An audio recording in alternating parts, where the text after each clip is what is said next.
Bonjour à tous, alors j'espère que vous allez bien. On se retrouve aujourd'hui pour une nouvelle vidéo review comics.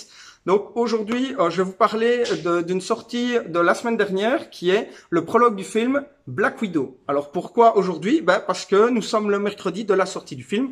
Du coup, je trouvais hyper justifié d'axer la lecture et la review du coup sur ce comics. Donc comme vous le savez, à chaque nouvelle sortie pour une série ou un film du MCU, Panini Comics aime bien nous sortir 3 ou 4 comics en relation. Du coup ici, par rapport à ce qui a été sorti avant, le prologue du film, c'est le premier prologue qu'ils ont fait depuis l'avant Infinity War. Donc je pense que le dernier c'était Infinity War qu'on est en sortie pour niveau prologue, etc.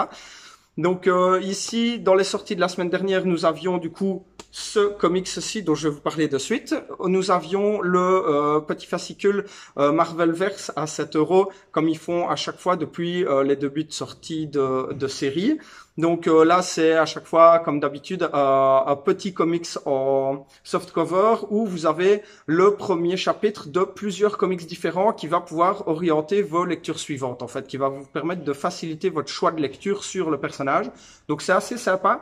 Ça vous permet de vraiment bien vous aiguiller par rapport au style graphique, par rapport à ce qui est raconté dans le premier chapitre pour lancer l'histoire. Donc c'est vraiment sympa. Donc ici, pour ce volume-ci, nous avons une première partie qui va vraiment nous introduire le film. Donc on va revenir sur des passages du MCU où on voit Black Widow, on va nous parler de son entrée en scène dans Iron Man 2, du coup, quand elle arrive du service juridique de Stark Enterprise. Du coup, il y a plein de passages comme ceci. On voit aussi des passages hors film, mais qui se passent dans la même temporalité pour nous expliquer un petit peu plus d'un point de vue extérieur ce qui se passe, etc. au niveau du personnage de Black Widow. On nous reprend un petit peu des bribes d'informations sur ses origines hypothétiques, même si on ne connaît pas vraiment pour le moment d'où elle vient, ce qu'elle a fait avant le Shield, etc. Ici, il y a des théories de personnages, etc., qui vont pouvoir nous aider à appréhender le personnage. Pour ceux qui n'ont pas vu tous les films du MCU, c'est vraiment sympa à lire pour pouvoir vraiment s'imprégner du personnage avant de voir ce film-ci. Ensuite, la deuxième partie, c'est deux petits chapitres, mais plus vintage, où on va nous introduire les personnages de Red Guardian et de Taskmaster. Du coup, là où on va nous dire un petit peu qui sont les personnages, leurs pouvoirs, etc. Donc, c'est vraiment assez sympa. C'est un comics qui est achetable ici en magasin, c'est en rayon chez Dragon Comics au prix de 10 €. Ils sont aussi encodés sur le site de Toys Planet. Si jamais vous ne savez pas passer en magasin, n'hésitez vraiment pas.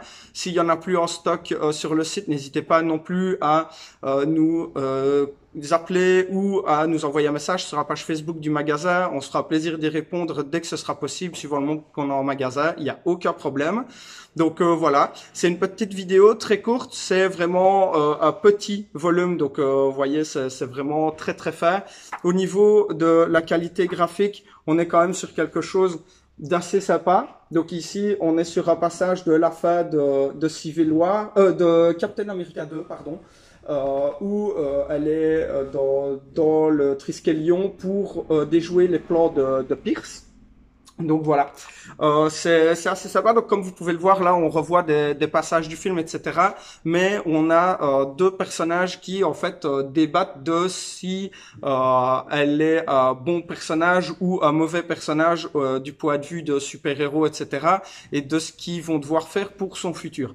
Maintenant, je vous en dis pas plus, je vous dis pas où, dans quelle temporalité le film va se passer, si c'est avant Endgame ou après Endgame. Ça, je vous laisserai le découvrir pendant le film, parce que si je vous spoil, fatalement, vous allez pas être trop content. En tout cas, moi, ça me ferait vraiment chier. Donc voilà. Je vais vous souhaiter une bonne fin de journée et je vais vous dire à très bientôt.